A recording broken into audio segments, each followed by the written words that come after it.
website called All About the Tea. He told All About the Tea that during the fight,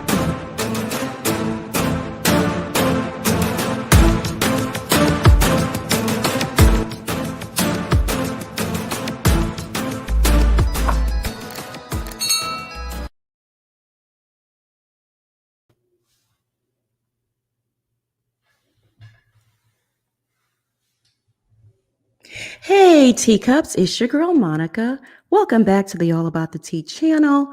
Joining me tonight are Teacup affiliates, Plez. Hey, Plez. Hey, how are y'all? Doing well. How are you this evening? I'm great. It is the first Sunday of spring. Praise Yes. God. Ooh, we need it, y'all. We need it. This has been, a first quarter from hell, to be quite honest with you. Plus, Well, that means we have lots of room to go up. We got right. We can go lots of improvement.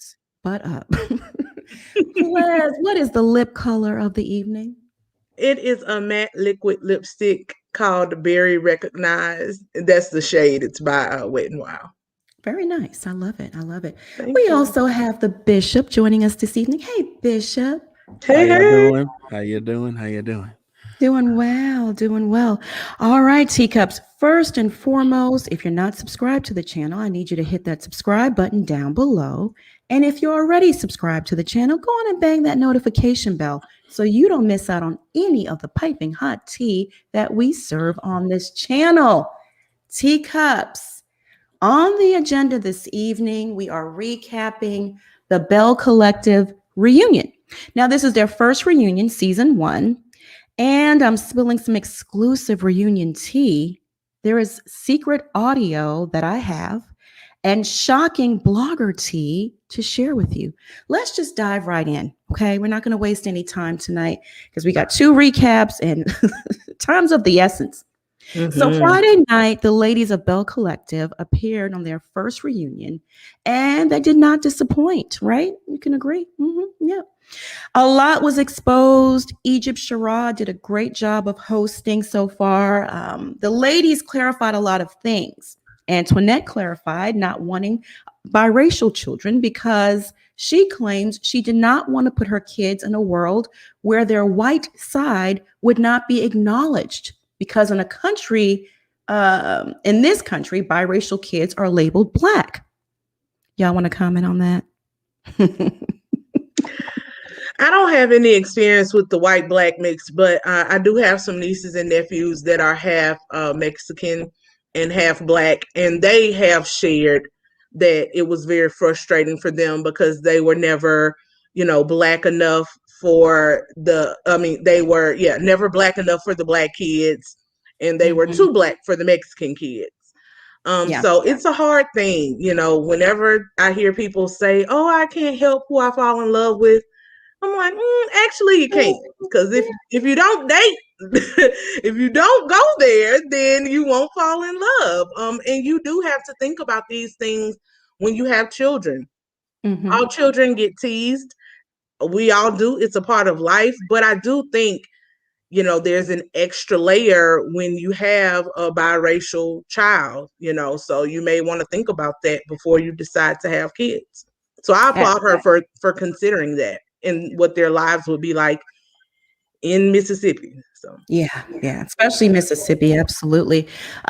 Bishop, do you want to comment on that? She got the brain of a baboon. It's like I'm with players. Because she kind of said that she waited. Not waited, but she said she didn't think about it until later. And I'm like, ma'am, like it don't make any sense. If you really wanted to be with that person, you'll do all you can to make it work. But to me, if you didn't want that type of life, you should never date that type of person. Just saying. Good point. Because, when you start dating that person, you start thinking about, what will our kids' names be? How does my name sound with his last name? So, and at the point of marriage, at that point, once you make that decision, kids are definitely, worked into the equation. I have a feeling something else happened, but that's yet to be seen. let's keep this thing moving. Bishop, I just sent you a DM. Just FYI, if you can just check that really fast. All right, so that was discussed. And also, Marie and Latrice went back and forth on the bundle scandal, and they agreed to disagree. I'm going to leave it at that. Tambra discussed balancing career and starting a family. She also let the ladies know that she dated her ex for 16 years, which is like a marriage, right? And the reason she froze her eggs were due to fibroids. Okay. Kaylin explained her actions at the brunch as she's never been in the minority. And also, she clarified that the former Confederate Army leader, Jefferson Davis, is actually her uncle, not grandfather, great, great, great uncle. Plus, what are your thoughts? Don't matter. still the same old nasty, poisonous fruit from the same poisonous tree. Yeah, I just wanted to know why she was invited. You know, Yeah. I'm rooting for this show as a native Mississippian, but it honestly just felt like she was injected to bring drama to the show. Outside, when you look back at it, outside of, Weavegate, there was no other source of contention or issues within the group other than Kaylin coming around and, Marie constantly fighting with Latrice about the hair. So, I hate manufactured drama, and I honestly don't understand why in our spaces we need to somehow share our spaces with someone else. They don't do this on the other shows. They've recently started with, Garcelle and now Ebony and the few that will be on Real Housewives of New York. But to me, these things are very disingenuous. We don't need diversity just for diversity's sake. And whenever there's a predominantly Black cast and they inject a white person, it will always look like this. She will always try to play the victim, even though she was up there spitting hot fire just like everybody else. But for some reason, she gets to play the damsel in distress, aka KKK Karen. Okay. You know what? I don't know what dumpster Carlos King found her in, but he needs to return her to it. Seriously. Bishop, why don't you touch on that? Because I got a lot of things to cover, before we move into the main event. Okay. Yeah. I agree with y'all. You already know how I feel. My sentiments, like, what is she doing here? Like, who brought her? Like, can we return the sender? Can I slap a FedEx barcode on her and they scan it and they can take that package that just take it away. I don't want her here. Like I feel like, even though she's trying, clarify he's my great uncle. Okay, and you telling me this because you're still related to him at the end of the day. So I'm like, ma'am, you can't fool me. It's like we know you're racist. I'm sorry. Absolutely. And nothing can take away from her behavior at that brunch. And the way she the white fragility was just, to me, sickening. I was, Monica, I'm sorry, just the one last quick thing I want to say. I will say I peeped Carlos King and whoever else, they brought her in, but they beat that face to look like the clown that she meant to look like. That was the worst highlighted disco ball face I had ever seen in my life. All the eyeliner that was all, the wing was all the way up there. I was like, oh God, the makeup artist hates her. Yes, girl. Yeah. Shout out to Schoolboy in the chat. I hope you're enjoying your birthday weekend. And shout out to all the new members. My God, thank y'all so much. I am humbled. overwhelmed. Thank you so much. You guys are amazing, amazing. So now on to the main focus of the reunion. Marie exposed that she has been cyberbullied and harassed hardcore by a male blogger. This blogger accused Marie of committing fraud, claimed she's broke, said she's not a millionaire, and claimed her businesses are not legit. Marie stated on the reunion that the blogger was fed this info by Latrice, Antoinette, and Kaylon. Remember she said that?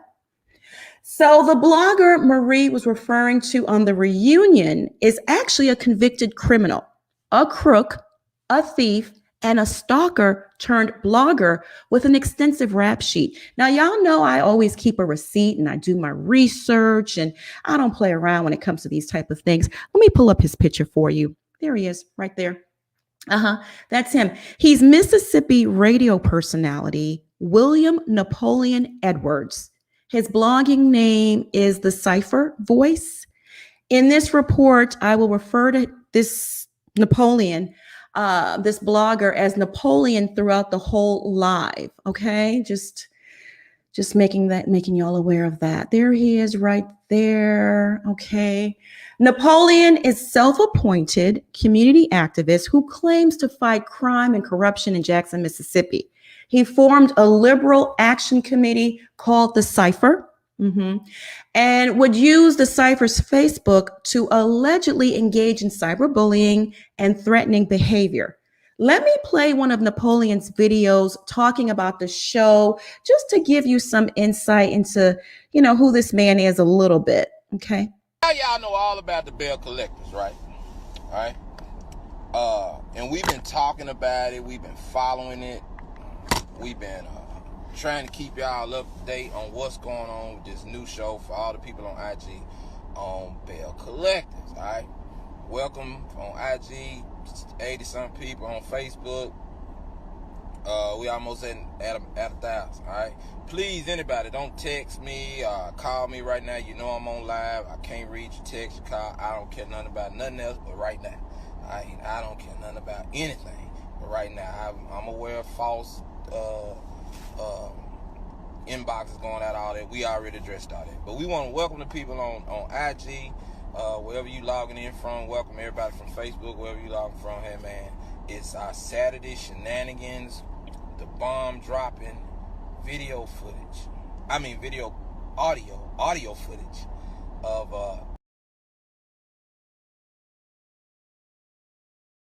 So yeah, that's just a little snippet of who he is. But let me give you guys a real detailed background because I did some research, okay? He has a weird obsession with the show, Belle Collective, and Marie in particular. He seems to be very, very obsessed with Marie. During the reunion, Marie accused Latrice of conspiring with this blogger to bring her down, attack, and slander her reputation. Latrice denied knowing the blogger. She even shed a few tears. Remember that? They were dry, but she did shed a few tears, denying having anything to do with the blogger or conspiring with this blogger to hurt Marie. However, I have receipts that prove otherwise, okay? Napoleon Edwards is actually dating Latrice's cousin. Her name is Shadow Robinson. Let me pull up her picture right here. Well, actually, it's a mugshot photo. I'll go ahead and pull that up so you guys can see that. There she is right there. So that is Shadow Robinson. She's a convicted felon who was convicted of manslaughter for murdering a man. Okay. Oh, goodness gracious. Not too long ago in 2002, this happened. Well, 2004, she was entered into prison. Yeah, there she is right there. Okay. Oh, goodness gracious. Plus, do you want to comment just on that portion of this report before we move forward? Well, unfortunately, I think her parents failed her from the beginning. When you name your child something like Shadow, what else do you expect to follow them other than darkness? Yeah. We gotta do better with these naming of these children. Jesus Lord. Something in the milk definitely isn't clean. Mm-hmm. You know, Mm-hmm. I don't think that these are coincidences that the person he has the most venom for is the person that Latrice is directly in conflict with. You know, Latrice, you got to learn how to play your hand and hide your hand better if you're going to do something like this. You got to give a little bit of your own tea too. Sprinkle that in. Yeah. You know, that way it won't be so obvious. Mm-hmm. Bishop, what are your thoughts on Shadow Robinson being Latrice's cousin? I'm not shocked. Ugh. It's a whole prison reform group over in her whole family. But it's just like Player said, the name out like what? Like who named a Mm-hmm. child Shadow? Like wow, okay. But it's just like okay, like Latrice, like I didn't believe the tears either because it just seems so phony and when you have the other one, what's her name? The one that holds the group together. Is her name Letitia? Yeah. Yeah, Letitia. Mm-hmm. Letitia, and when she ain't got no grace and mercy for you, no Yeah. pun intended. When she ain't no grace and mercy, I had to think about that. That's Like, a good one. man. That's a good one.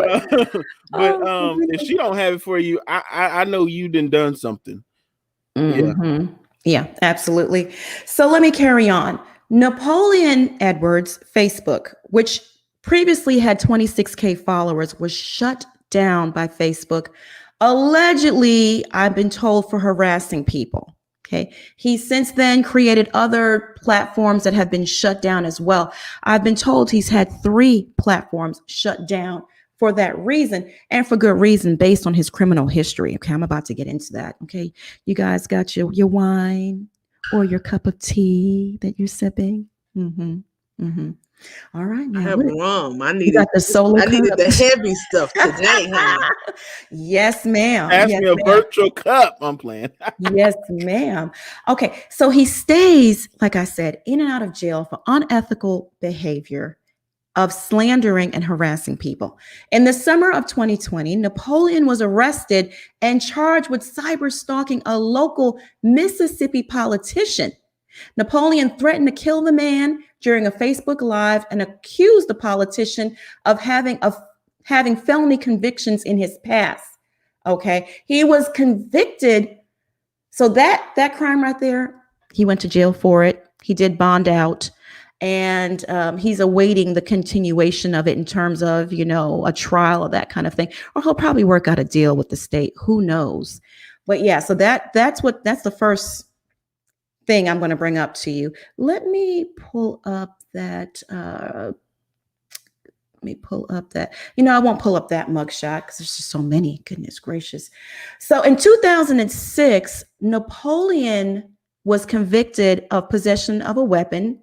And he's a convicted felon. So, when you're a convicted felon already, you cannot be around firearms. You can't possess firearms. So he was convicted for that. In 2012, he was allegedly convicted of embezzling and stealing the church's money. He stole from the church. In 2016, he was convicted of posting electronic messages for the purpose of causing injury to a woman named Erica Stewart, who was involved in a lawsuit with Belhaven College. Napoleon supposedly inserted himself, not supposedly because it's court documents. He inserted himself in that case and claimed that the woman was lying and sleeping with the plaintiff. He actually posted very inappropriate photos of the woman online on Facebook. Mm-hmm. He was convicted and sentenced to serve 5 years in prison for that. Yeah. Also related to that case, according to court documents, let me pull this up right here because this is related to that. So also related to that case, according to court documents, Napoleon was brought up on charges for threatening a pastor's life on Facebook Live after a heated argument at Planet Fitness. The court documents state that Napoleon accused the pastor of molesting a child in the pastor's church and accused the pastor of being gay. Mm-hmm. He said that he was the queen. He was the queen of the gays. The pastor also accused Napoleon of taking his personal information from Planet Fitness and posting it online, as well as using it to harass him. At that time, Napoleon was an employee at Planet Fitness. So that pastor sued Napoleon and Planet Fitness in a civil suit for, I mean, a multitude of things, right? Harassment, threats, terroristic threats, etc., posting his information online. Y'all ready for this? So this Napoleon is so notorious and always being accused of harassing people that he was on Facebook Live one day when the state police showed up. I have that video. Let me go. Let me go ahead and play it. School system that told me I would not be able to get Cedric Gray out of there. They said that to me. They said, you're not going to do it. He ain't going nowhere. He got too many allies. He got too many people.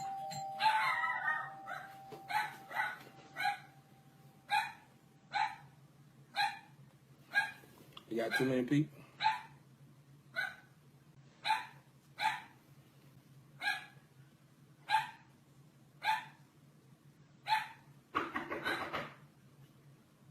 And so, look what happened. Look what happens.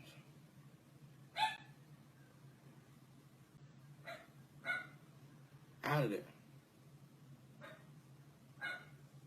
Out of there. Done.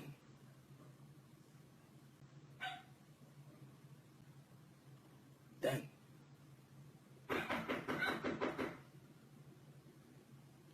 Out of there.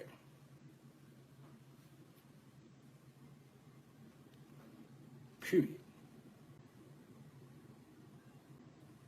So what happened? What really happened?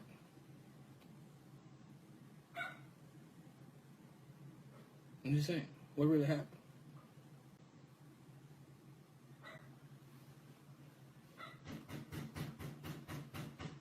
Who and how was who and how were they able?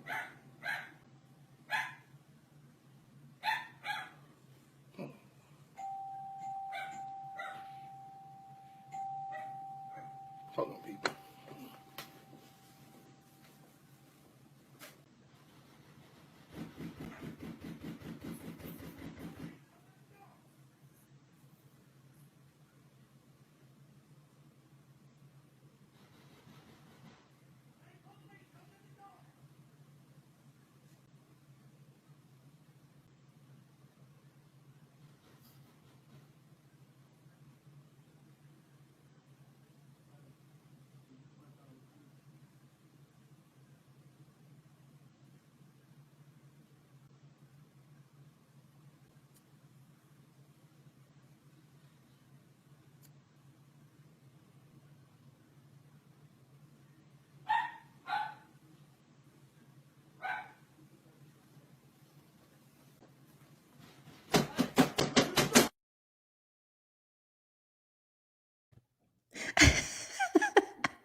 He knows that knock very well, okay?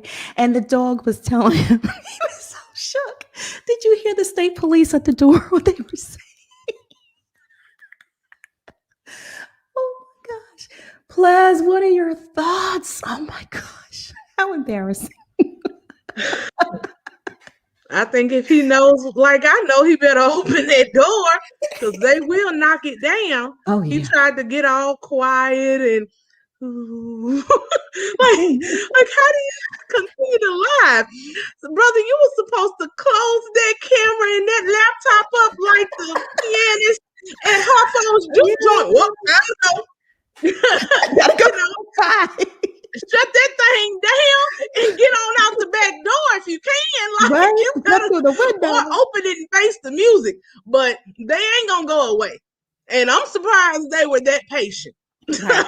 Oh, yeah. Because usually after 2 or 3 nights, you know, like seriously, no laughing matter. We know they have not been as patient with some of our other Black people. So when the police come to your door if you hear them before they start shooting or using battering rams and crap, open the doggone door. You're not gonna be able to run. I'm sure they had the place surrounded, even if you tried to get out the back door. Just open the door and face the music. You've been through this before, sir.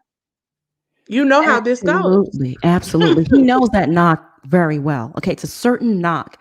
Lala Chanel, thank you so much for the super chat. So let me get this straight. This man is accusing Maria of fraud, all the while he's the criminal. Yes, the audacity. Bishop, what are your thoughts on the dog letting him know the popo was at the door? Go get the dog. Oh, poor thing. Oh my goodness, that's embarrassing. He should have ended that live the first time. Like it's just like, bruh, just end it because you looking crazy on the live. Mm-hmm. I can see because he do look a little touched, and so I can see, and I'm sorry, Latrice family, they like it runs through the family. I'm just saying, it's that little hint of you know that kind of thing. Yeah. You see it with him? It's just oh my God! Yeah. But yeah, God bless America. He's quite familiar with the jail cell. Remain teachable. Thank you so much for the super chat. I'm glad I could provide the humor. Okay, let me pull up his collection of mugshots for you. Oh, Jesus. This is all him. Every single one. He's a career criminal based on these mugshots. I would like the fact that he is keeping a strong hairline, though. Even went from bald to growing it back at his age. That's a good thing. Go ahead, sir. But why his old mugshots make him look old, but nowadays he look younger? I'm confused. Maybe he went on a diet or something. Yeah, he does. Maybe he's taking that. He on Dr. Sebi. That's a whole Dr. Sebi lifestyle right there. Okay. Oh yeah, that's what it is. Yeah, no sugar, no dairy. Yeah, you can tell. It reverses. He's the head of the Hoteps in Jackson. Oh yeah, absolutely. So now this mugshot relates to a 2012, the embezzlement charge that I was telling you guys about the church funds. That's what that mugshot. Man, 54. He looks good. Yeah, he's 54. He does, especially for a person that has a hardened life like that. He got good genes. Yep. Here he is again. See, this is when he was not on a Dr. Sebi's diet. He probably was on the crack diet, allegedly. But this looks a little bit dusty. This looks a bit, Yeah, he needs facial hair. He's one that has to keep facial hair. Allegedly. Okay. Here's another mug shot. Now, this one was for, let me see here. This one was for the harassment of the Erica Stewart. The 5-year sentence. This was what this mugshot was for. Yep, back there. He was a little bit overweight. He definitely looked at the face. A lot of fat in the face over there. Yep. So he's allegedly also being accused of using GoFundMe's to do various scams. Okay.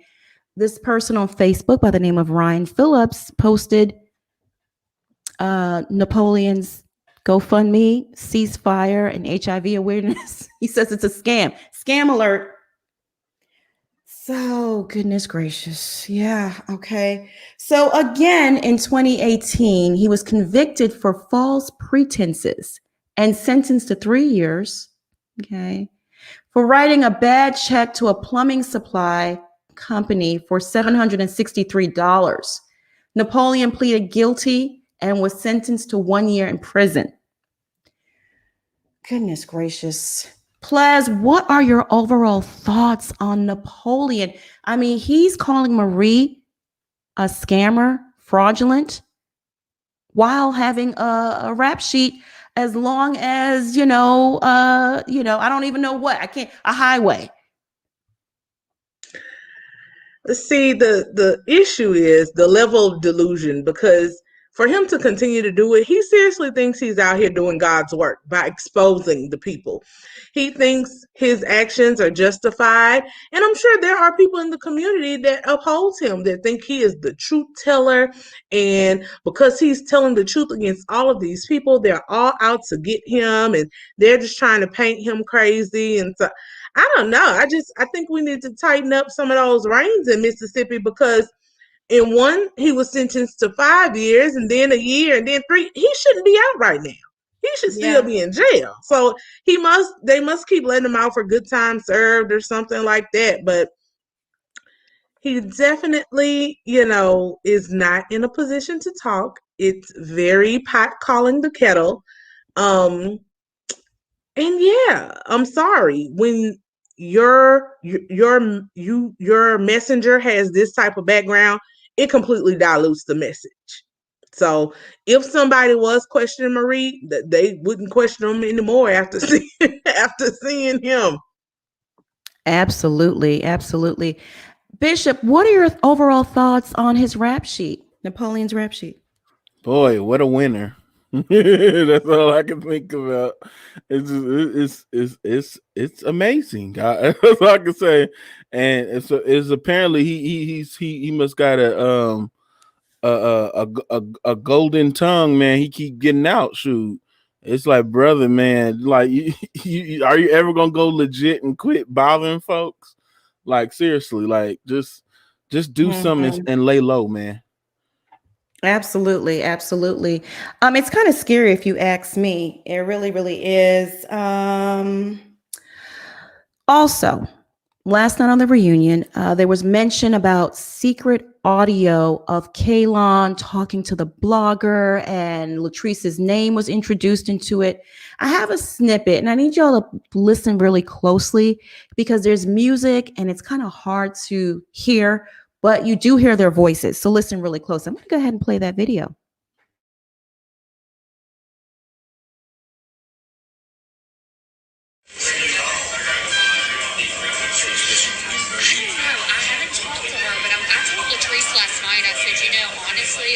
I'm very frustrated that she called you without.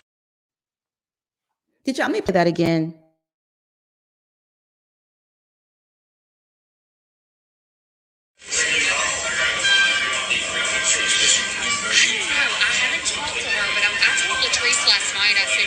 Honestly, I told her, I said, I'm very frustrated that she called you without. Did you pick up? Did you hear that, Plez? Mm-hmm. What are your thoughts? Yeah, they have to be better with their dirt, because Kaylon's voice, much like mine, is very distinctive. She couldn't lie and say that wasn't her. That's definitely her. And she did say that she was frustrated with Latrice because Latrice called Mr. Napoleon without her knowledge. Absolutely. Miss Golden Brown, do you work with Napoleon? She says, allegedly, he has serious dirt on them, for real. I'm talking on lots of different folks in Jackson, Mississippi. He has dirt on a lot of people, that the dirt always ends up him going to prison for it. I mean, listen, it's a credibility issue for me with his rap sheet. Do I believe the dirt? Bishop, what are your thoughts? I suspected it was going to come out. I think didn't Kaylon did say, yeah, I did talk to him, but the issue was that Latrice had nothing to do with it. I don't know how this is happening, and I'm like, please stop it, ma'am. You of course you in on this, and I'll get into it later about that. But yeah, Latrice. Get okay, into it. My thing is this: like, Latrice can try to play crazy all she wants to, but my problem is, why is you working with a spawn from the white supremacy family? Why is y'all working to take down another black person? All because of your hair thingy on TV, which was I don't get that. Like, why, as a black person, you want to work with someone that is not in the black community to take down another black person to help with a criminal? I'm confused on that. That's the part I'm just confused on. Like, it makes you uncomfortable that she is like conspiring with the op, as I like to call them, to bring down another black woman, and a professional black woman that runs businesses and also have health issues that she's dealing with. Where's the compassion? Oh, you know what gave it away too? When she said, "Oh, you ran. Now I'm owning my business." I'm like, "How would you know that, ma'am?" Because I rewinded. I'm like, "You did give him that information. Why would you say something like that in an argument?" But you know what? If you're going to feed a blogger information, come to me. I'm credible. So when I put stuff out, I'm going to thoroughly research your tea. I'm not going to put out anything lukewarm or, innuendos. I'm going to do the research. And, I have credibility behind me. You don't go to a criminal. What were they thinking? For those coming in the room late, I exposed Marie's blogger, cyber stalker, and the connection he has to Latrice, which is he's dating Latrice's cousin. I'm going to go ahead and pull that photo back up for those coming in the room late that missed that part of it. Let me go ahead and find that. Here we go. See, here she is, Shadow Robinson, who's also a convicted felon. She murdered a man.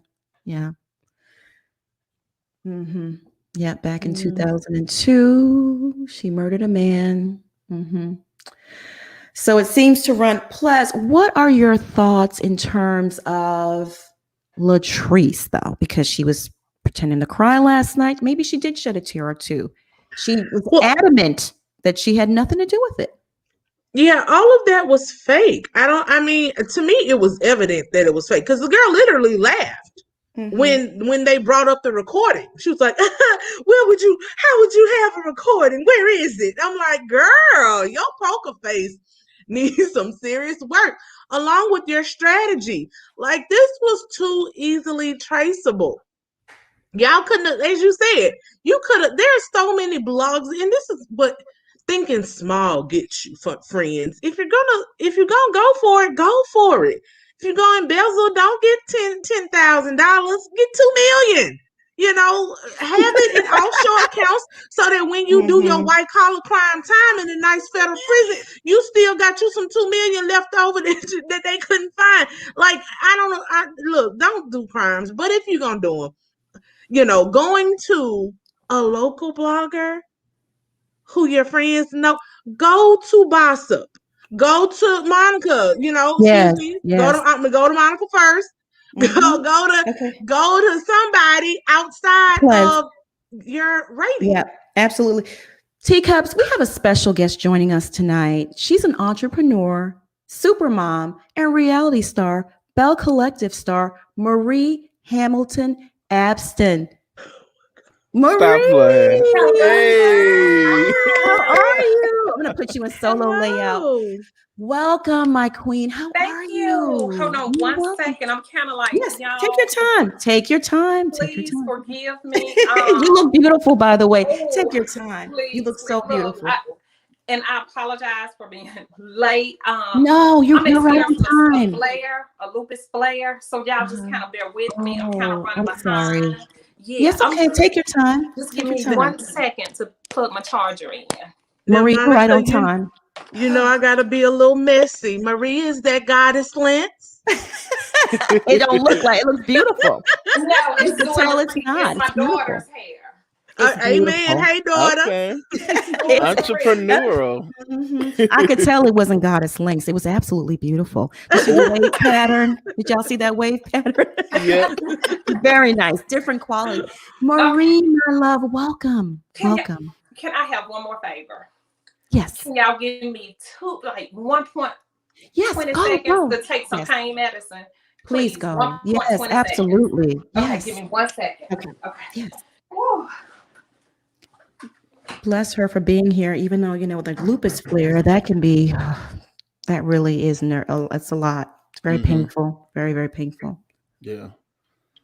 She does look so different, but sounds like Marie. It looks just like her. I'm looking for that trademark hairstyle. I know. That be blessing my soul every time I see that trademark hairstyle. And I like it. It favors her and flatters her very well. Very much so. Mixed younger. I like it. Youthful. Yeah. Now I wouldn't mind her dragging Latrice tonight. I'm just saying. After that charade. I'm hearing you all. Yes, please take your time. Take your time, sis. Okay, I have to have my coat. Okay.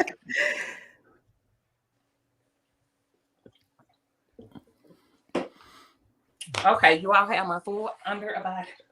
Okay, wonderful. Now, I ran through Napoleon, who, William Napoleon Edwards. I ran through his entire rap sheet with the teacups, and they were shocked to find out someone of that caliber was actually cyber stalking you, accusing you of fraud, and saying that you are a liar. Marie, I'm glad you're here today to clear up a lot of things for us.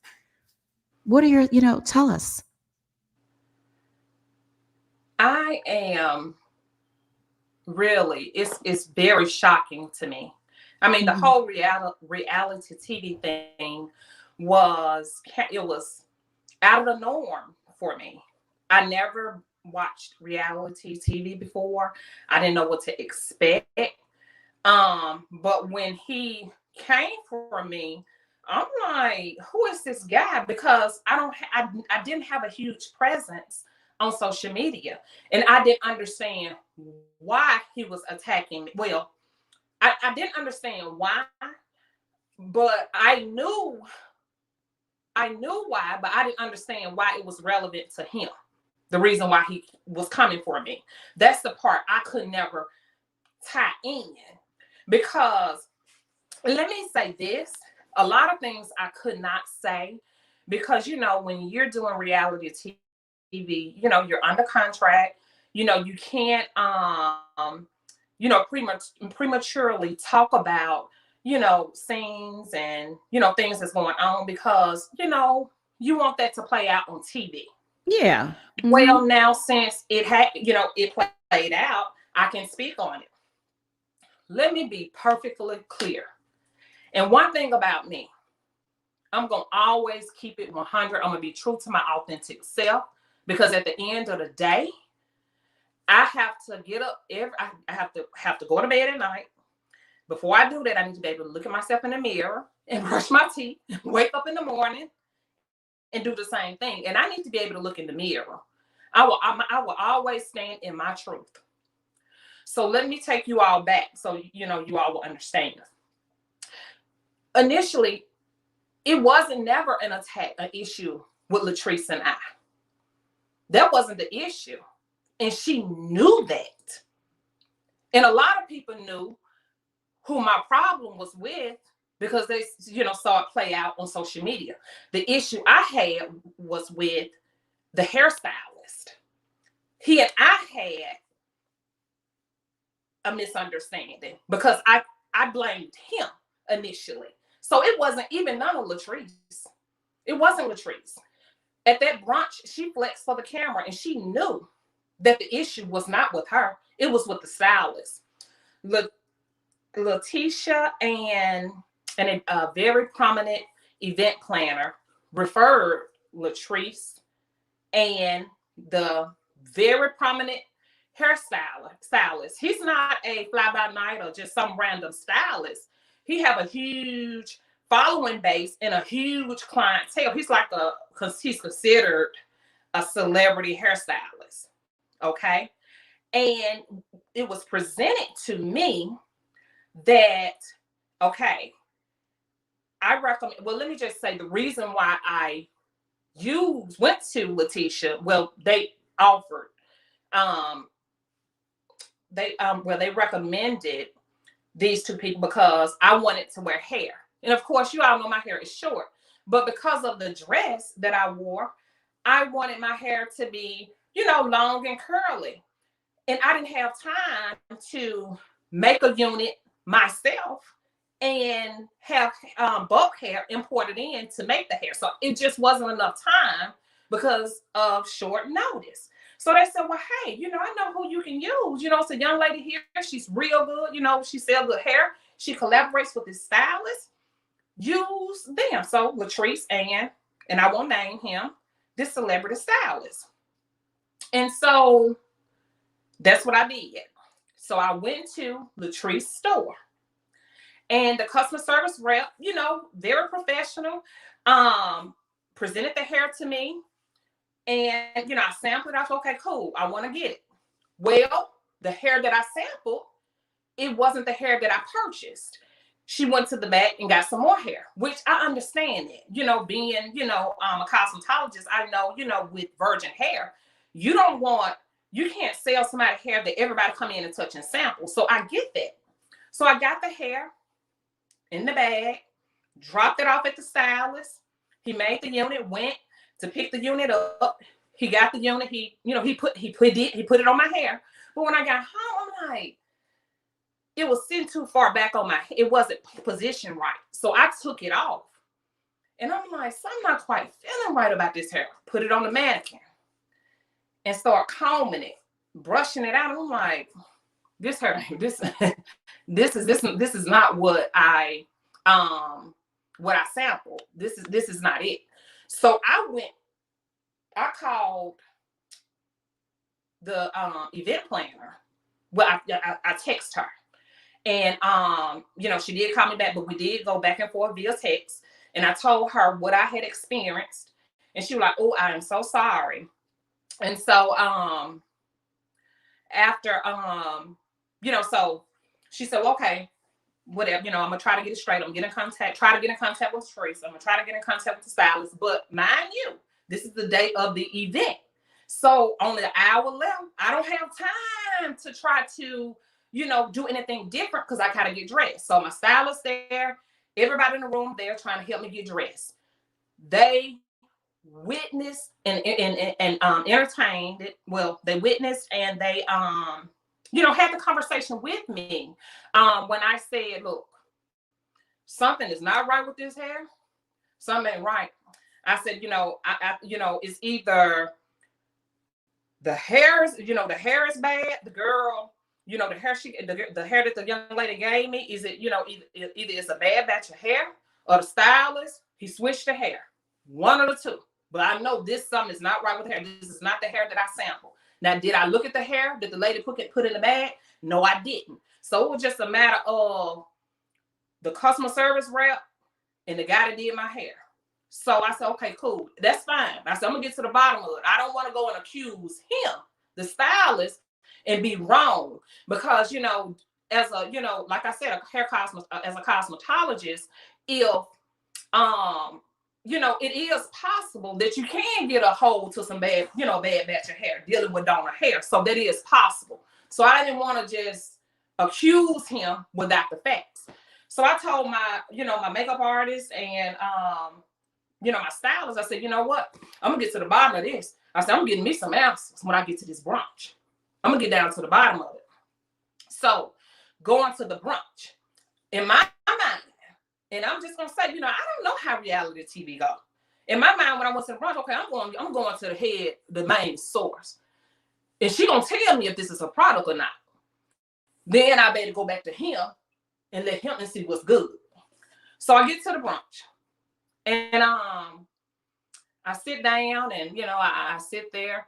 And they really wasn't, Latrice and, Antoinette, they really wasn't friendly, at all. But they, began, engaging in a conversation with each other and, talking about hair. And Latrice was talking about, having a contract agreement with her husband to have a baby. And I'm like, this is personal, well, okay, let me try to, kind of interject, and maybe, this is the perfect opportunity for me to say something. Now, the brunch hadn't started yet. The brunch was way behind with beginning. So it was the perfect opportunity. It wasn't like the brunch was actually taking place. And I said something about the hair in the midst of the empowerment brunch. That's not what happened. So, I initially began to tell her, when I went to her store, same thing I just said, and I really like the setup, you're doing an amazing, job, you're a young entrepreneur, your customer service rep was really good. I said all of that. And she was like, oh, okay. And then she was like, she made the comment, it was kind of like a slick comment. Now, if I, kind of get out and, don't take it personal. I'm like, don't take it personal. But I didn't know what that meant when she said that. I'm like, I said, okay. I said, but anyway, I went on to, and told her what happened. I said, I just want to know from you before I go confront this stylist, is this your hair? That's the part that got captured on TV. When I said, is this your hair? But on TV, it shows I walked in. I sat down immediately and I asked her, is this your hair? What? And then she said, clearly you didn't come to my store. That is not my hair. Well, maybe I can donate. It was chopped up so bad and it was edited out. That's not what happened. So, and so when she got smart with me and said, well, clearly you didn't come to my store. I said, why would I lie about coming? But I said, why would I lie about coming to your store? All I asked you was a yes or no question. I wasn't trying to come at you. I commended your store and everything. But she went left and started flexing for the camera. But after it happened, I'm like, okay.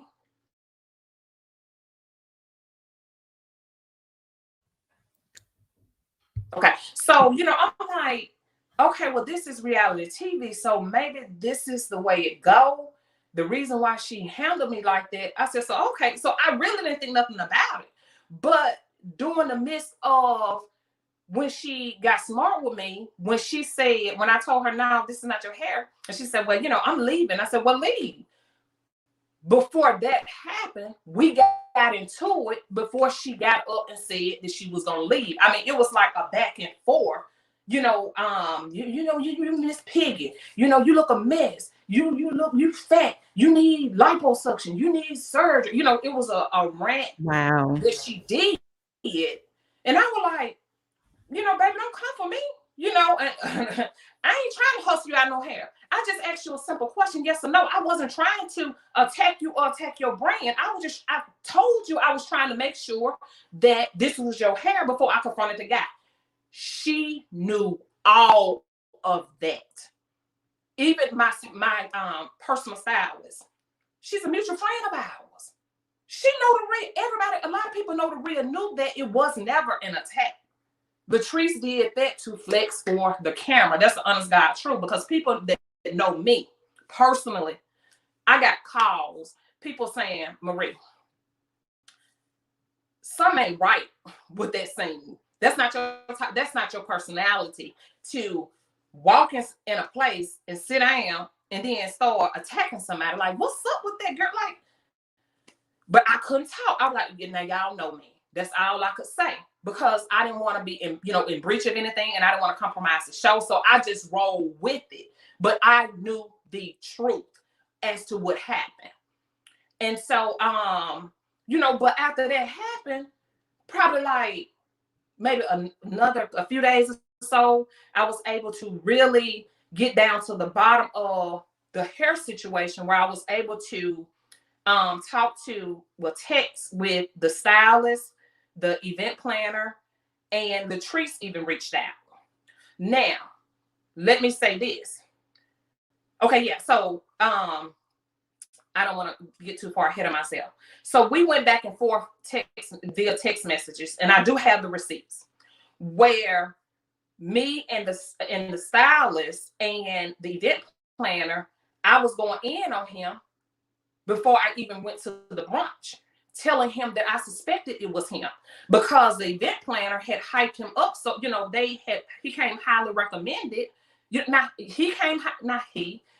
But he did. Latrice came highly recommended, and so did he. But I didn't feel like that, Latrice switched the hair, because I knew what I felt. But he, stood on his position of, I didn't switch no hair. So after that happened, Latrice came in, she and the event planner text back and forth. She said, well, I never heard of this stylist switching any hair. I never, heard of him doing anything like that. Like, that's not his character. Well, maybe it's just one of those things with the hair, and I replaced the hair. So that's how she ended that. So we were good with that. So, she switched the hair. And so a little time after that, Latrice called me up, because I'm in the medical field. She said, well, Marie, I know you, know about insurance billing, and, I want to sell wigs to cancer patients. And I told her, I said, well, Latrice, I'll be more than happy to share the information with you. I said, I make, I'm a manufacturer. I make hair. And so I told her, I already researched that to see if insurance companies, that's something that they would pay for, but it had been a while ago. And I was told no, that they don't pay for wigs for cancer patients. I said, but I will share with you the information. I'll give you the name and number of who you need to talk to, and you just follow up, because it's been a while since I spoke with someone. So we were good after that brunch. So I don't understand where the confusion came back. I didn't understand the confusion. So the stylist made a post, fast forward. The stylist made a post on social media, like, produce the receipts, because he knew that I felt like he switched the hair. And so when he said produce the receipts, I want to see these receipts. I'll pay anybody for the receipts. He made a post like that. And I said, well, you don't have to pay for the receipts. So I post the text message correspondence between Latrice, let me see, was it Latrice, and the event planner. But I didn't post all of it because I was told that I couldn't put all of that out there prematurely because we had the reunion, but I put enough out there. So he and I was into it. So when we got into it, the blogger, came over on my page, and he was like, yeah, this is the perfect opportunity. I'm gonna get this bitch now. I'm about to get her. I'm gonna get her ass. And I'm like, who is this guy? Like, wow. So I didn't understand, like, what was it to him? So in my mind, I'm like, well, shit, this must be the stylist boyfriend. That's what I thought, because he was so invested in the exchange that we had. Didn't think it had nothing to do with none of my castmates, because it didn't have nothing to do with him, because me and Latrice didn't even have no beef.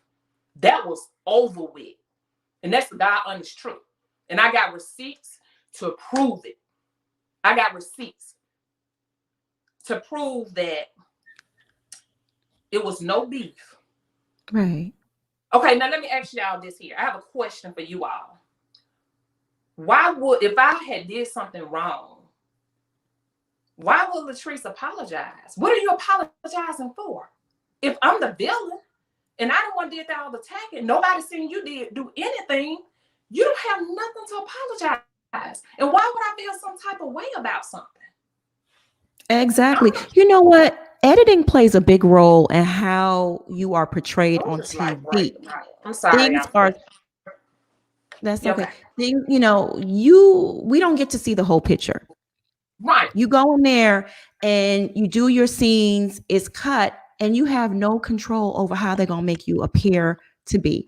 So I know you must have been shocked when you saw the final cut on TV. I'm going to be honest with you all. When I saw that scene on TV, it brought tears to my own eyes. I literally started crying immediately. And my sister, Essie, she told me, she said, Marie, because she loved reality. That's what she do. She watched all the reality TV shows. She watched everything. She said, Marie, I told you, and you argue with me, it ain't gonna be like that. She said, I told you, they're gonna paint you as the villain, even though you didn't do nothing wrong, because you are so strong-minded and you outspoken, and you're the perfect person to paint like that, because they know you don't care. And she was right. But when I saw that first episode on TV,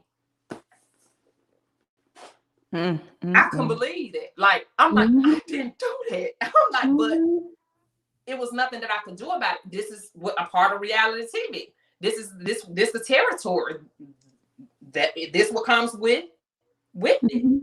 Yeah. So I just had to, sit back. So after that first scene, you notice I didn't film with them anymore. So I didn't say anything else negative about none of the ladies because I never was at their events or not until Sip and See, Sip and See and Tamara's birthday party. Those were the only 2 events I attended. But like their gatherings and stuff like that, I wasn't a part of that. And then I pleaded the 5th at Tamara's birthday party. I didn't say anything. So, I just didn't understand like, but anyway, so the cypher guy started coming at me, like, yeah, bitch, excuse me, I'm sorry. You a criminal, you a this, I'm like, what?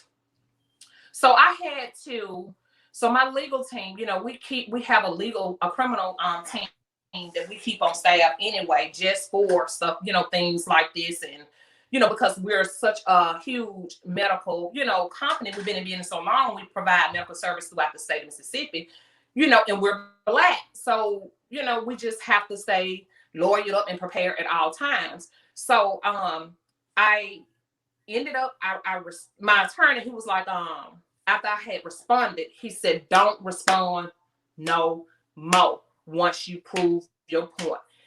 And so what I did was I got up, I went to the government's office and I talked to the officials there. And of course, y'all saw the live. I don't have to go through all of that. And he said, you proved your point. You don't have anything else to prove. He is not higher than the government. Don't entertain this man. Don't say nothing else to him. And this man did like maybe 25, probably 30 videos they say about me. My legal team have them. About 30 videos about me, just degrading me. I mean, it was just, if you, like a personal attack. So I didn't understand, like, why this man comment at me so hard because of an issue that I had with the stylist. Never thought it had nothing to do with the, the collective. So as time went on, like I said, I never knew until the reunion came up. And when he made that post, the post about the exclusive with Kaylon, and then Letitia dropped the bombshell. I can't really say because that part hadn't aired yet again. So I just didn't understand why he attacked me like that. And I don't know. How did you connect the dots and put it all together that it was the collective that was involved with him attacking you? When we were at the reunion, Letitia, well, let me back up. We were having a red carpet event. And each Belle had a black box that was floating around on social media. We had, it was to promote the show. But we were going to give 5 of the boxes away to maybe politicians and, people with a huge following base. So Letitia asked Latrice, like, how did this girlfriend end up with a box? I'm like, girlfriend? Who is this girlfriend? Then it, went on to, what Letitia stated at the reunion, where she had shared some, Latrice, she and Latrice had a conversation about something personal. And after they had that talk, 3 days later, this guy had the information. So Letitia asked her, how did the information get so leaked after, get leaked after she, after them talking and nobody else knew? And how did his girlfriend end up with a black box? It was something surrounding the baby situation, the question where they asked her, Letitia's husband, do you have a baby? I don't know if he answered yes or no. You just have to wait until that time comes. But a lot of that's gonna come out Friday. Okay, we can't wait. It's allegedly that his girlfriend is Latrice's cousin, and she ended up with a black box to our event. So how did she end up with a black box? I shared with the teacups earlier before you came on her photo and, you know, her criminal history as well, because she is a convicted felon. Her name is Shadow Robinson, and I'll pull that back up later. That's her name.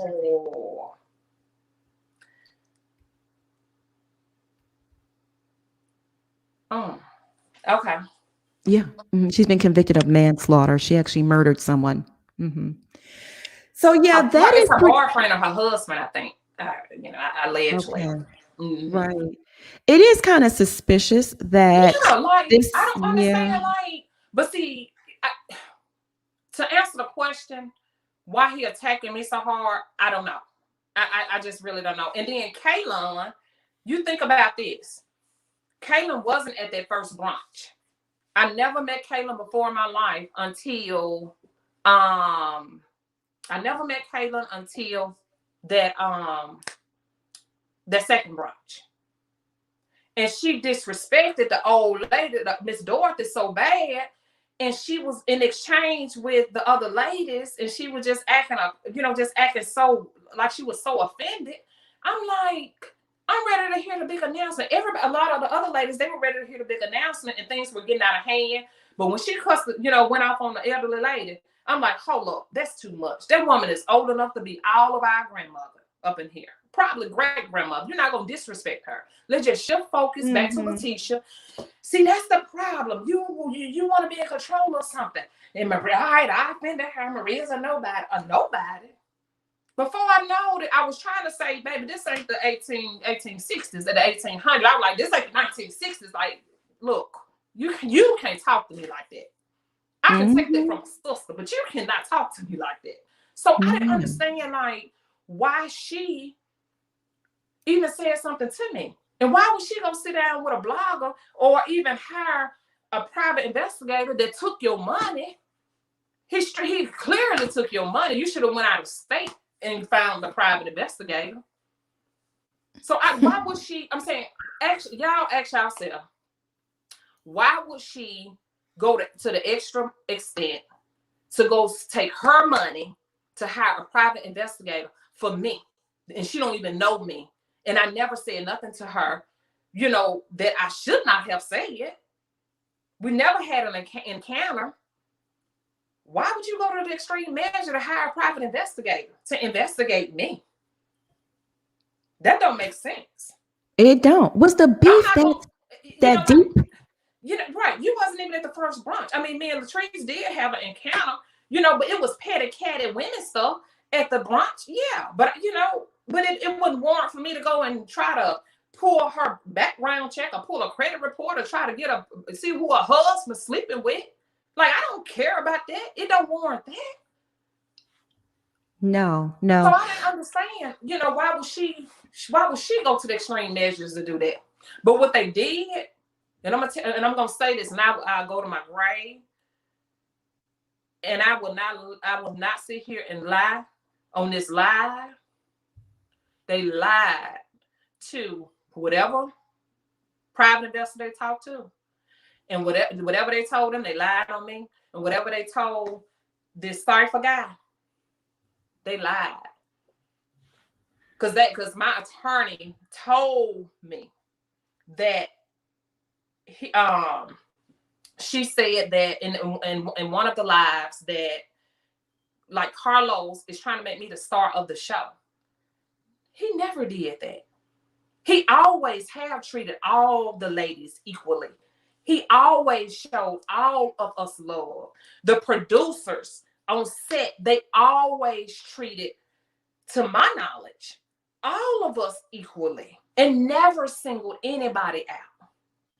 Never. I mean, they were amazing. Even when I wasn't feeling well some days, to film because of flares and stuff, they were willing to work with me, put me last. And, sometimes I was on my confessionals crying because I couldn't talk. So he never did that. But she did that, took that lie to the cipher to get him started on me. And that wasn't right. And she gonna get hers for that. Now, what is her role exactly on that show? Because it's an all African American Now, cast. I don't see how she fits in. From my understanding, I was told that she only had one part, was to come to the, come to the second brunch as Antoinette's guest, like a friend of the show. That was her role, just a friend of the show. But I was told that she did an interview with somebody, and she said that she was promised to be cast. So that explained the attack on, probably on me, because she felt like I was in the way of her getting her cast spot. That didn't have anything to do with me. Because I've told I can look, the producers know this. The people at the network know this. I told them from day one, I don't need a show. Y'all can eliminate me. They knew that from day one. I don't need this. I don't need to do this. I don't need this for no come up.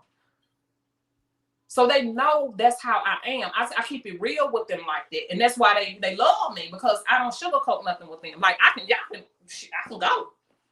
If I'm a problem, you may not need the show, but the show needs you. Okay, that's what I'm saying. Yeah. Like, to slander me like that and have that man coming for me like this for no reason. Do you know how detrimental that? I mean, how it ain't about the things he's saying. It's, like, you're a fraud, I'm not, that don't concern me, because we've been in business so long, and people, by us being successful Black women, people automatically think you ain't legit no way. So that part don't bother me. But to sit and listen to this man, like, hear of this man saying, having to go to my attorney office and listen to this man, you hoe, you heifer, you're a crack baby, a whole baby, and you owe everybody out your mama pussy, and you ain't nobody. Like, come That's on. some ugly stuff. And then for my children to have to listen to that. My thing, I have a story to tell, and I have been true to my authentic self. Give me a chance to tell my story. I don't need nobody telling my story for me, because I'm not ashamed of who I am and where I come from. But give me a chance to tell my own story. I don't need nobody telling my story for me. We have another season we're getting ready to we got a film for. So let me tell my own story. But one thing I don't play about on no level are my children. Marie, can you give us more insight into that secret audio where Kaylon was on there talking to the blogger, and what she said to him about Latrice specifically? From what I gathered, she was saying she was upset that I was upset that Latrice called you. And then the recorder, from what I heard, the recorder is shut off. Now, what was said after that, I don't know. It could be more to after that statement. But I haven't heard of it. I just heard her say at the meeting at Char with this guy when he was playing the recording, Kaylin states, I was upset that Latrice called you. But I'm like, called you? I thought she don't know this man. So that kind of like, what did she, why would she make that statement? I didn't understand that. And so basically what has happened, I'm not saying that they put a gun to this guy's head to make him do what he do, because he just like, I guess that's what bloggers do.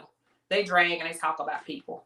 But at the level that he went, if you all could see the videos, I mean, it's so degrading. You will automatically know, hey, this is not business. This is a personal attack. Kaylin lied on me.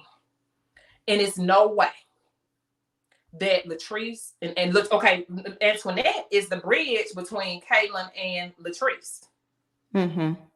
So if Kaylin going to meet with the cipher, for what? Why are you going to meet with the cipher? Okay, why are you getting a private investigator? You just a friend of the show. So you don't have no real beef with me, not no beef with me. You don't have real beef with me. And Latrice didn't have real beef with me. I'm just gonna be clear. I'm not gonna sit here and sugarcoat this. Latrice did not have no real beef with me. Because she, after that event, she called me about like I said, wanting to know if insurance companies pay for wigs, because she wanted to start selling wigs. And I told her, well, no, they don't pay for that. When I checked, because I, manufacture hair, wigs myself, no, they don't pay for that. But I'm gonna give you the information. You call because it's been a while. So it was fake. It was a lie. Whatever Kaylin went to cipher and told him, they lied on me. But it's gonna backfire on them. Like my dad told me, just sit back, be still, don't say nothing, don't go back and forth. They're gonna be exposed. It's gonna come to the light, and it is. It is. Now, in part 2 of the reunion, can we expect them to be exposed? Because we're all on pins and needles for that. Yes. All right. Now, all right. It will come out. It's gonna confirm that. It's gonna confirm that Latrice was in on this situation with this blogger. Because now, y'all keep in mind, she said that she didn't know this guy. So it shouldn't be a conversation with Kaylin about nothing being orchestrated, okay? So if it and I'm gonna say this, if it don't, all you gotta do is interview every Belle that was there. Right. And if they interview every Belle other than Antoinette, Kaylin, and Latrice that was sitting on that couch, why you think Tambra said for you to sit here and turn out another black woman? I don't sympathize.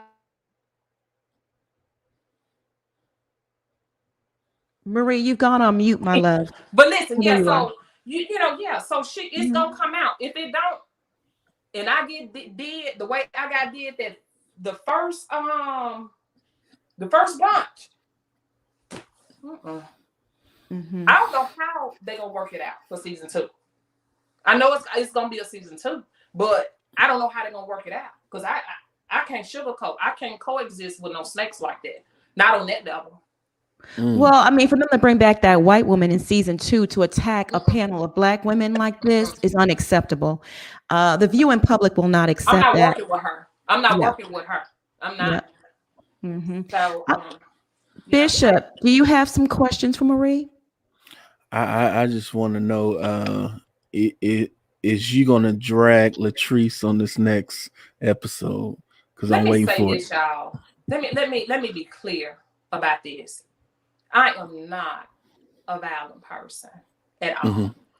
But you just imagine when you film, you may film for 3 hours, and they may only get 3 minutes of the 5 minutes of that particular episode at your worstest and most vulnerable, your worstest or your most vulnerable moment, and it make it look like you the aggressor.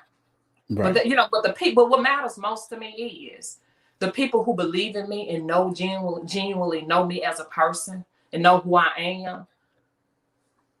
Those are the ones who really matter to me. My main supporters and fans, my family and my close friends, because they know Marie. Everybody else is hating and trying to create me to be some type of monster, jealous, envious, hateful, hating on Latrice type of person. Me and my partner have positioned so many women financially for me to be hating on Latrice on a hair lady, a hair hustle. I'm just gonna be clear. And I would never degrade another woman's business. I would never do that. Ples, do you have any questions for Marie? I have I guess just a little warning, but then also a question. Marie, I heard you say that you said production loves you because you just, you're honest and straightforward and you tell her how it is. But you said that, you don't need they little check, their money. And no, we have seen. And what I'm saying is, I'm not gonna sell my soul to for a show, for nobody to be some type of, as they say, nene leaks. I'm not gonna do that. Like what these people out here putting on the book and on the ground and it's Twitter, like I'm trying to run something. Like, no, That ain't you know who I am. I'm not trying to offend nobody. I don't have to be here like that. You know, let them have it. I eliminate myself. If I'm the problem, I eliminate myself. That's what I'm talking about. Like, I don't need this. I don't need this type of stress. It's not worth it. This is, you know, I'm opening up my life to the world to see. You know, a lot of people can relate to me. They may not have children, you know, may not have been married, you know, may not have experienced a lot of stuff that I may have experienced. Like, I haven't even told my story yet. I haven't even began, really. I understand. You know, so I'm coming not from a cocky, now don't get me wrong. Now, I'm not saying it from a cocky standpoint. No, I wasn't. What I'm saying from a standpoint of, if I am such a problem for these ladies, I don't have no problem. Remove me. I can leave. I don't have to be here. Mm-hmm. I completely understand. Where I'm coming from. So I just want to clear that up. Oh, no, I hear you. Absolutely. But as someone who, I know you said that you weren't used to reality TV, you didn't really indulge. We do, you know, we on this panel, we've been watching it for years. But it's new for me. It's new. We can see how it's playing out with you. And so just a little warning, like once you say things like that, you know, producers do tend to, you think they like you, but I think the editing that they're giving you is a bit unfair.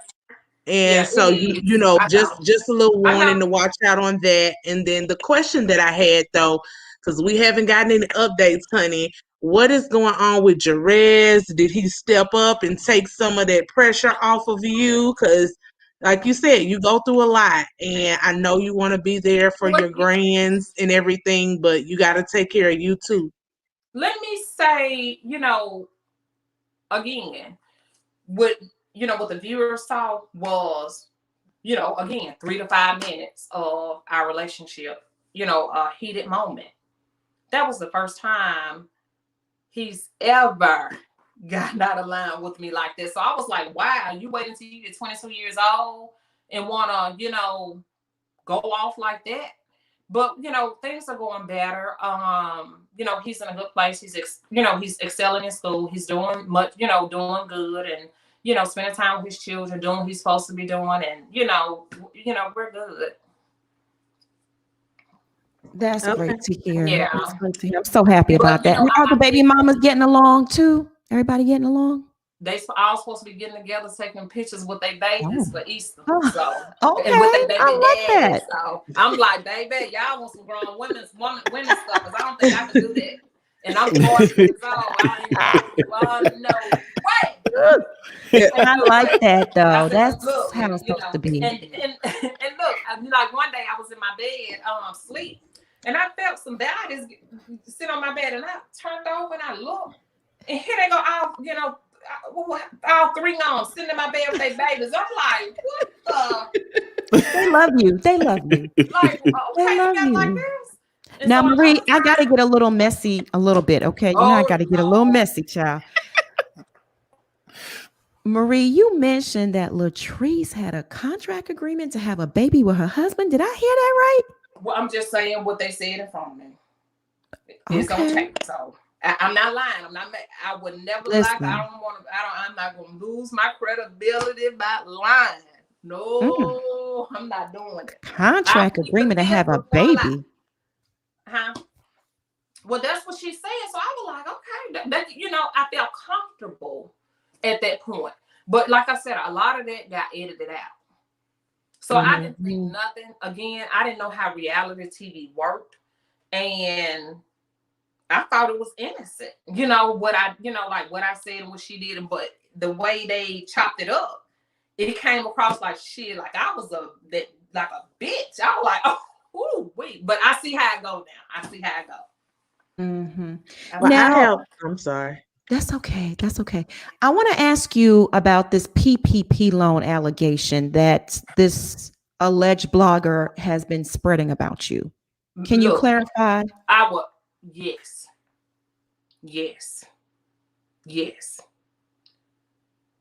Wait, when did the pandemic hit? Last year? Yes. Yes, ma'am. Mm-hmm. Yes, my business got it. It was free money. A lot of them did. I ain't gonna lie about it. I never lied about it. Yeah, I got almost $1 million. I sure did for my employees. And every last one of them stayed working. Majority of them did. But now I did have, some who rather got their the unemployment, because I think that if they got their unemployment during the pandemic, they got extra. So, some of them opted out not to work. Mm-hmm. So that money, the way let me just say this. For number one, and I don't know if you all know this about me, I am a degree accountant. Essie is a degree accountant. We've been in business for 23 years as accountants, in the healthcare, in the medical and healthcare field. So I know about accounting, okay?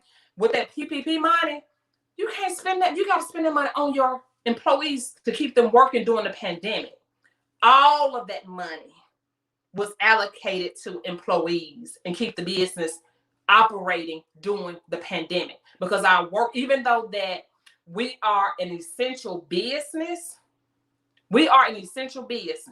our services are needed. Our clients, they have to have their home health services, and that's on the home care side. So I got a home care business that's totally separate from the mental health agency that you see on the show.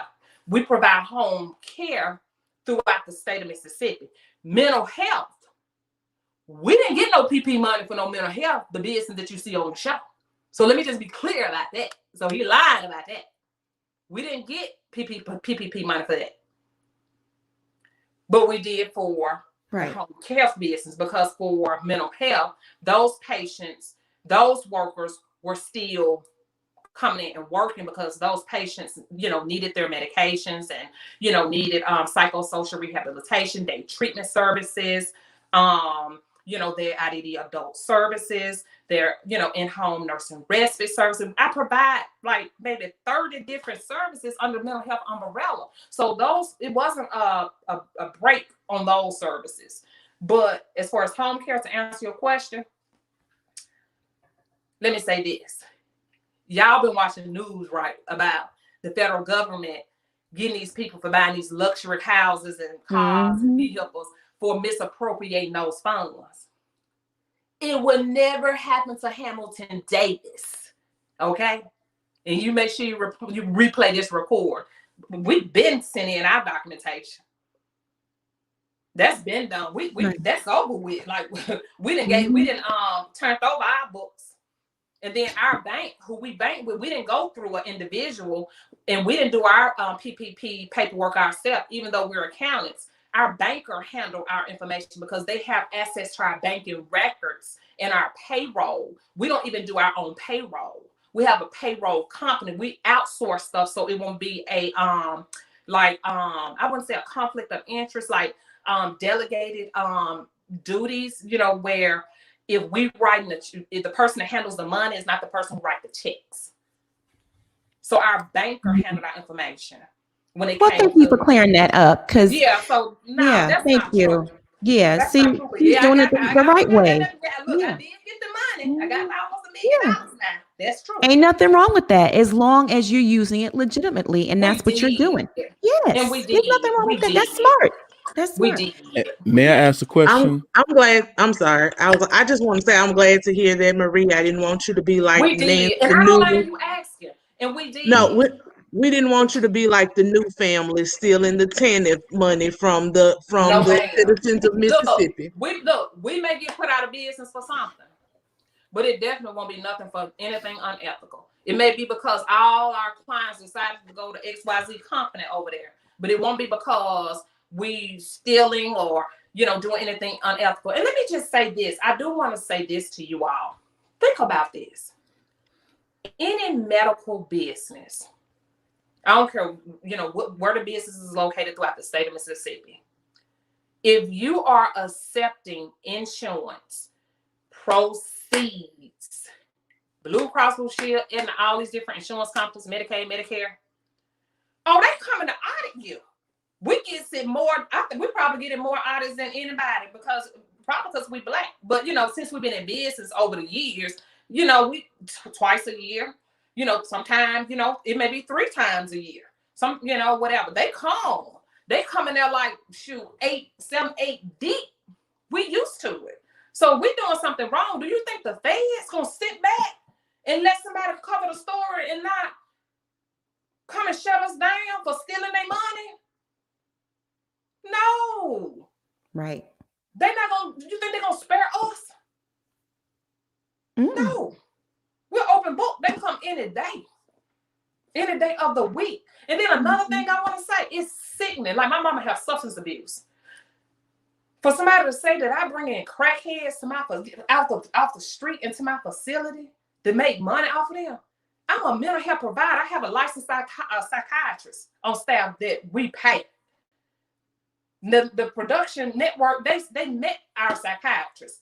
The people need their medication just like everybody, just like everybody else. They gotta have their meds. Why they can't receive care? We're not supposed to turn them away because they in a, maybe, on drugs or have a substance abuse. I'm a substance abuse provider. What are you saying? I'm not. If I provide the service, I'm not supposed to give it to them. If I'm certified to do so. And then let me say this.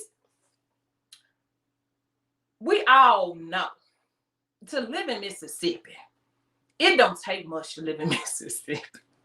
It just really don't. Numbers don't lie. I'm a numbers person. If you Google my agencies, Hamilton Davis, do this. And you're going to see that I'm telling the truth and everybody else is telling a lie. If you Google Hamilton Davis Home Care, Hamilton Davis Mental Health. Well, on home care, we provide 2 different services. It's, personal care services, PC, which is, PCS, respite care. Okay, that's public information. Would that pay? Okay, on the mental health side, you go to the Mississippi Department of Mental Health. I'm a certified provider. I provide, well, it's about to be 35 probably in a couple of weeks because I'm waiting on my certification to come. Yay!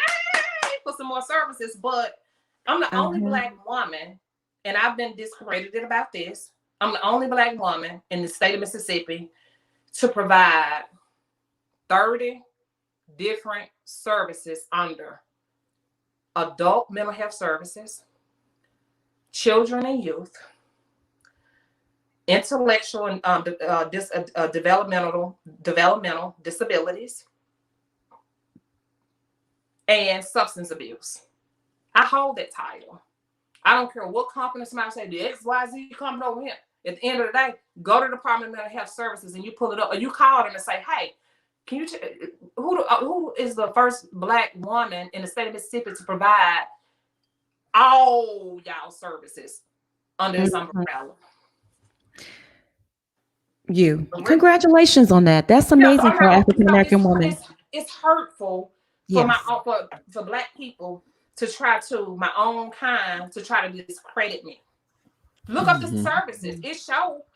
Once you go to the Mississippi Department of Mental Health, you type in my company name, it's gonna show you everything that I'm certified to do. Look up the pay grade. Even if I got 10 clients, hey, I'm winning big time. And I've been in business doing that for 15 years. Surely I got more than 10 clients. So I don't care who you say I made. Oh, you don't know my situation. I have a mom that I was guardian over for years. Court order go over. So you don't know my situation. So I don't care. I don't care who I want to pay. If I don't want to pay nobody, I don't have to if I don't want to. That don't mean they ain't got no money. And then anybody can go buy a house. Anybody somebody can go and buy some cars. We all can do that. We know that, but can you keep it? All right. Now, are you still being stalked by this man, this blogger? Yes. Oh my God. Yes. What is he doing now currently to harass you? Sending letters I'm getting letters to my home. What? Yeah, I'm getting letters to my business, home, business, cars, pulling up, and then see what people see. when we started filming, the storyline that I have now, when we initially started filming in 2019, I had something totally different going on than what I have going on now. So I'm kind of like mobile. I ain't, like I had issues with my, with my spouse at the time. I was going through things, like I told y'all, we got married, got a divorce. It was some stuff that I didn't get a chance to talk about because something else occurred. And, so it's so much, y'all. But yeah, I'm being stalked. Letters coming to my place of business. I have two different locations, and hate mail. He been sending his team to my office, taking pictures, and that's a HIPAA violation because I have with my mental health facility with mental health patients and then substance abuse patients. You're not supposed to take pictures of the inside of the facility where there are maybe patients. You're not supposed to do that. And see, he's dumb to the fact that you're not supposed to do that. Why do that? You invading people's privacy. Now, is there anything you can do criminally? I'm sorry, I just got comfortable right here with my legs. I'm in my comfort zone. That's all right. We're a big old family over here. Now, is there anything you can do criminally to stop him from harassing you? I gotta plead the fifth on that one. It's ongoing. All right. Okay. All right. Well, that says a lot. It's definitely. Sometimes you gotta build your portfolio. Keep letting it good.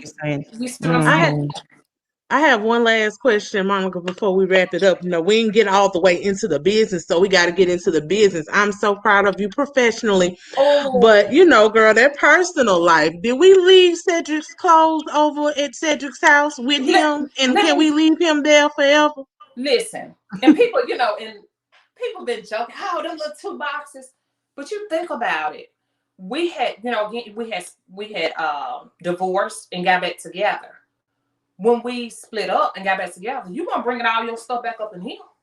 No, not right off. You had to prove yourself. But you see, he couldn't prove himself. He couldn't stay consistent. So that's why he didn't have a whole bunch of stuff up in here. That is great.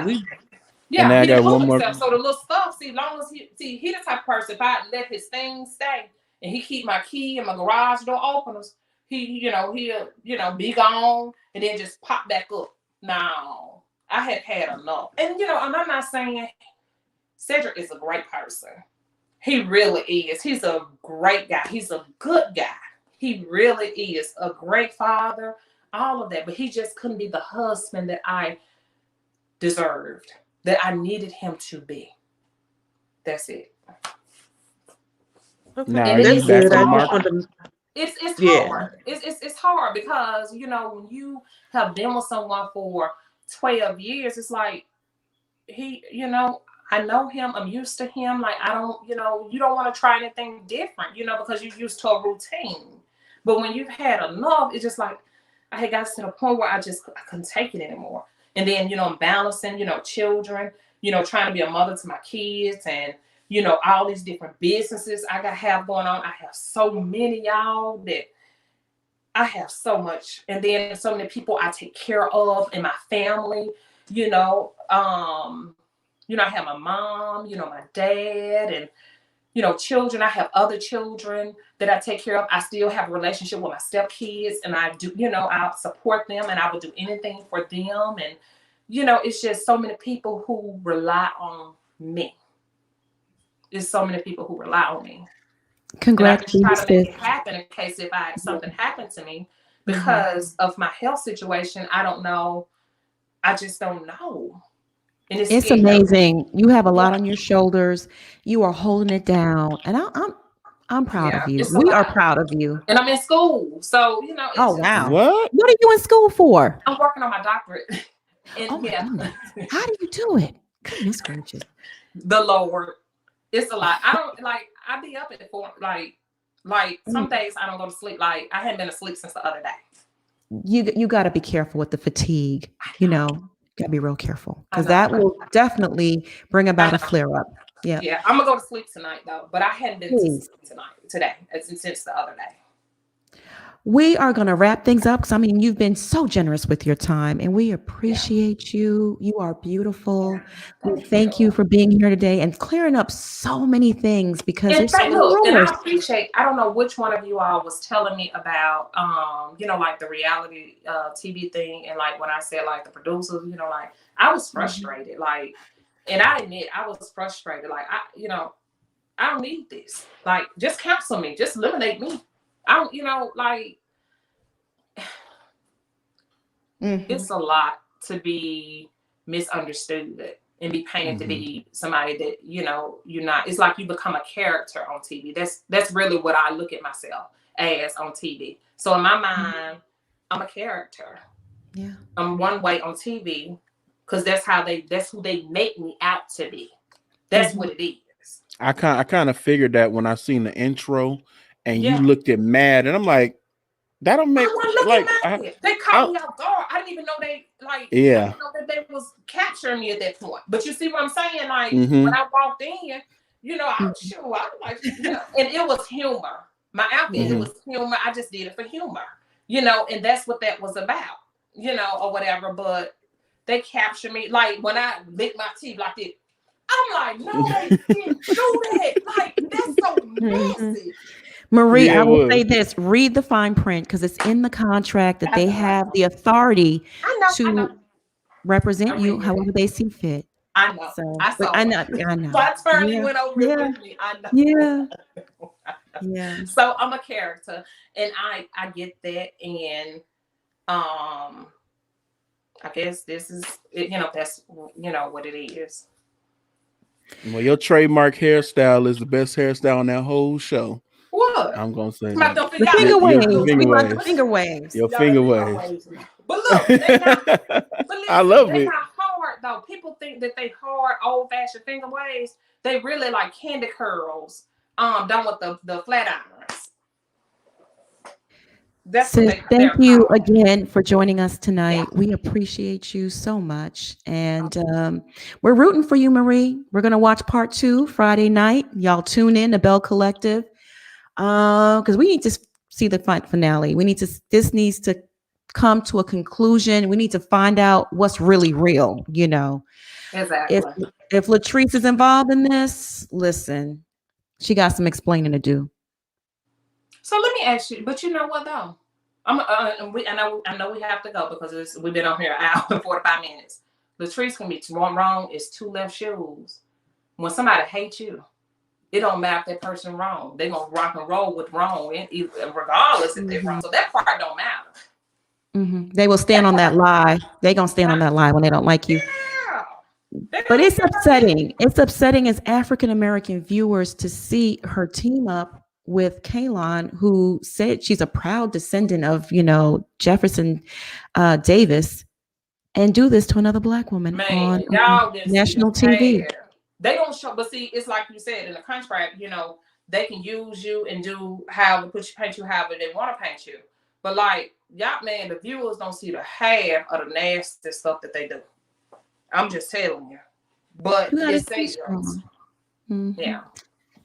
Thank you, my love. Thank you, sis. We appreciate you. Okay.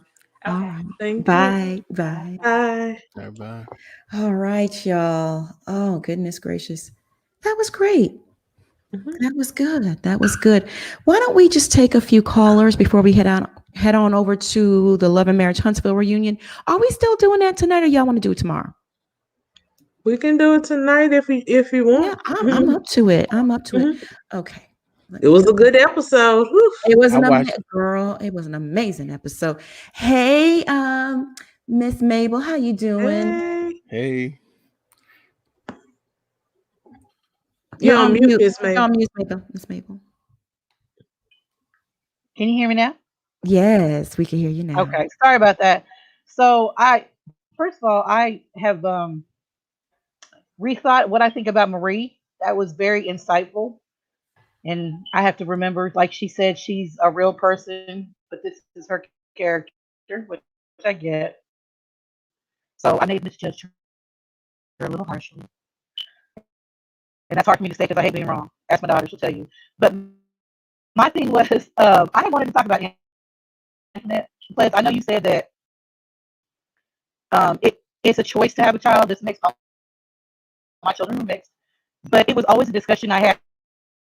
At first, I had a discussion with myself. Am I going to be able to deal with a child that's not just black, but she's white? Miss All my Mabel, children like to identify themselves as black. They don't really claim they're white. Miss Mabel, you are breaking up extremely bad. I don't know if it's an internet connection. Let me take you out and bring you right back in. Let's see if that works. Can you hear me now? Am I going away? If so, it's okay. Is it better now? That sounds better. Yes. Okay. It might have been I had an earpiece in. So I was talking about Antoinette and the children that were mixed. And I was talking about, I get what Plus is saying, but I also feel like if you're marrying someone, that should have been a discussion that you had once you were engaged. And then once you become married, it's something that should have always been in the back of her mind if she's dating somebody of a race. I don't know why she seems so confused about it. It's kind of weird to me. And then it's like she can't, and she said she would still date people outside of her race. So,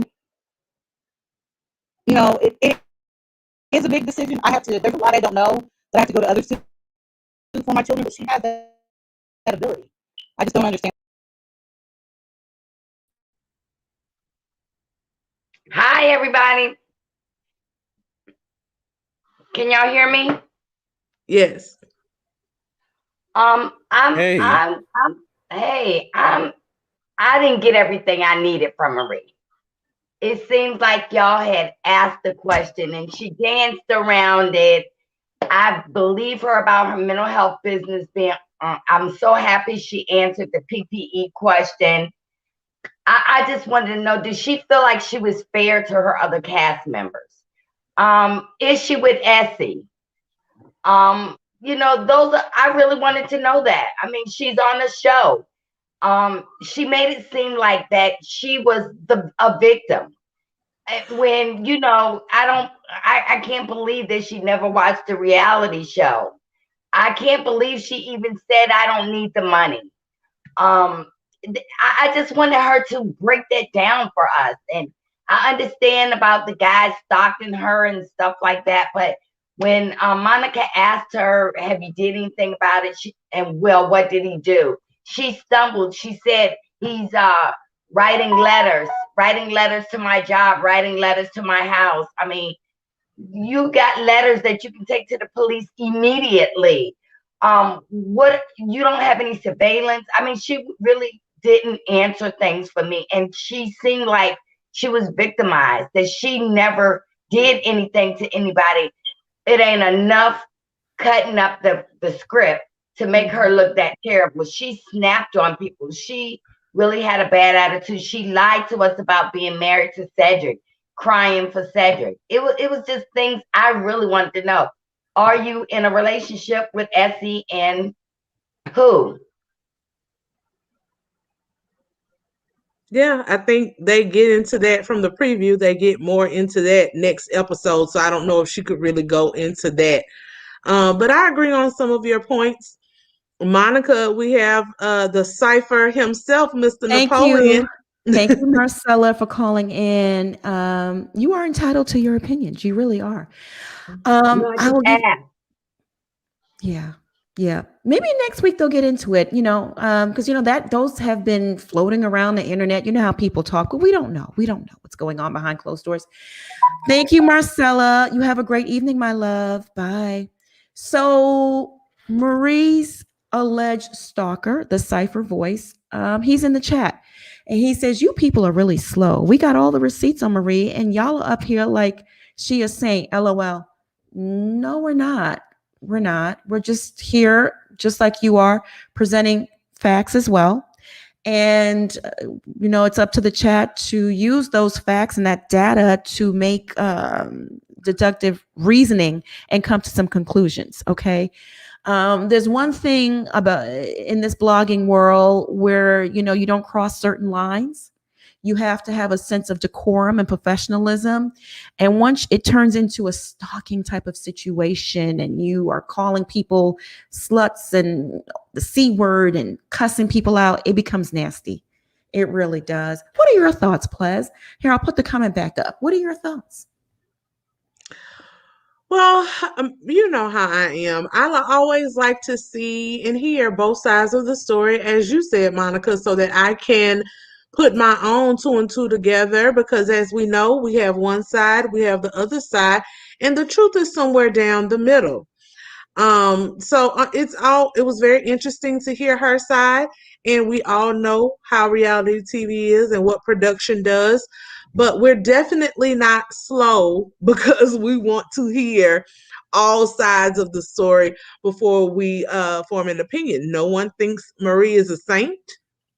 However, we are familiar with Carlos King and his production and all of the shows that we have a long track record of the history that his particular production style likes to use.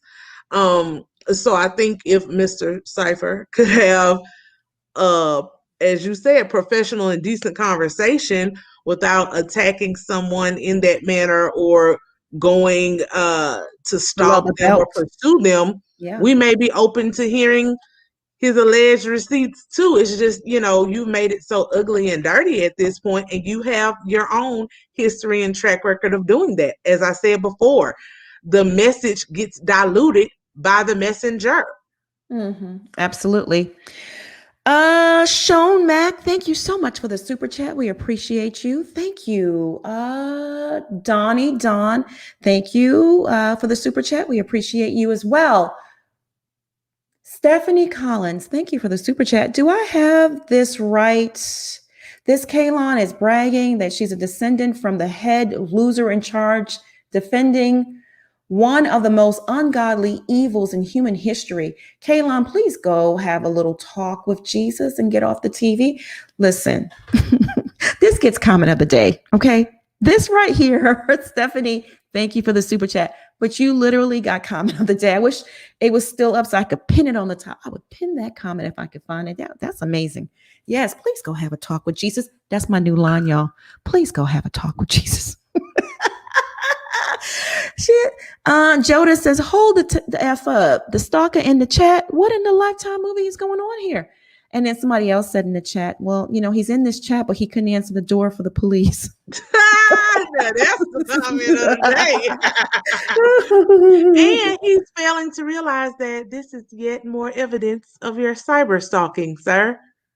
Who sent you? Why Thank you.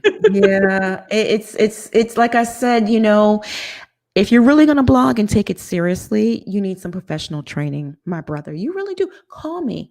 I might start that. I might have a professional training classes for bloggers, giving you insight. I'll hold your hand through it, give you advice, because this right here, this is not how you do it. You don't come in someone's, if I'm a fellow blogger, respect me. Now you're disrespecting my platform. You're coming in my chat. You're calling my teacups and the panel slow. That's not how it works. We just, you have to have some sense of decorum and professionalism amongst each other. Yep, Monica. Y'all, let's get out of here. Let's go do the Love and Marriage Huntsville recap, shall we? Yes. Mm-hmm. Plez, where can they find you? You can find me over on Instagram at scared_of_beautiful, and here on my YouTube channel at Scared of Beautiful, just spaces, no periods. Mm-hmm. Bishop, where can they find you? You can find me here on YouTube at The Bishop with 2 E's, and you can also find me on Twitter and Instagram at Bishop Red Pill. Blogging is not private investigation. Well, it can be. It needs to be. You need to do I've hired private investigators once upon a time, but they're legit leads that I'm trying to track down. Not going to stalk out someone's office just because and take photos. You're crossing the line into, criminal activity. Don't want to do that, Teresa. I'm sorry, I didn't mean to interrupt you, but my thing is, if you're already being fed information, why do you need to bother the person? Yeah, that's the part I'm not getting. Well, you don't want to get arrested. It's a big difference between blogging and, like I said, crossing over into that criminal territory and getting arrested. Teresa Mouton, thank you so much for the super chat. Thank you guys for the commentary. Check on Nene. Yeah. Y'all go check on Nene, please. Love you, Monica Bishop, Pleasant Schoolboy. She's been really quiet lately. She came across my mind. I'm a little concerned as well. Now, we're getting off here and we're hopping on the Love and Marriage Huntsville reunion thread. We'll see y'all over there. I'm Monica. You can find me here. Subscribe to the channel. All new channel members, welcome. Thank you so much for the support. Teacups, I love you all. Mods, thank you for holding down the chat tonight. And everyone that sent in a super chat or a cash app, thank you. All right, y'all. We'll see you soon. We'll see you in a little bit. Bye. Bye.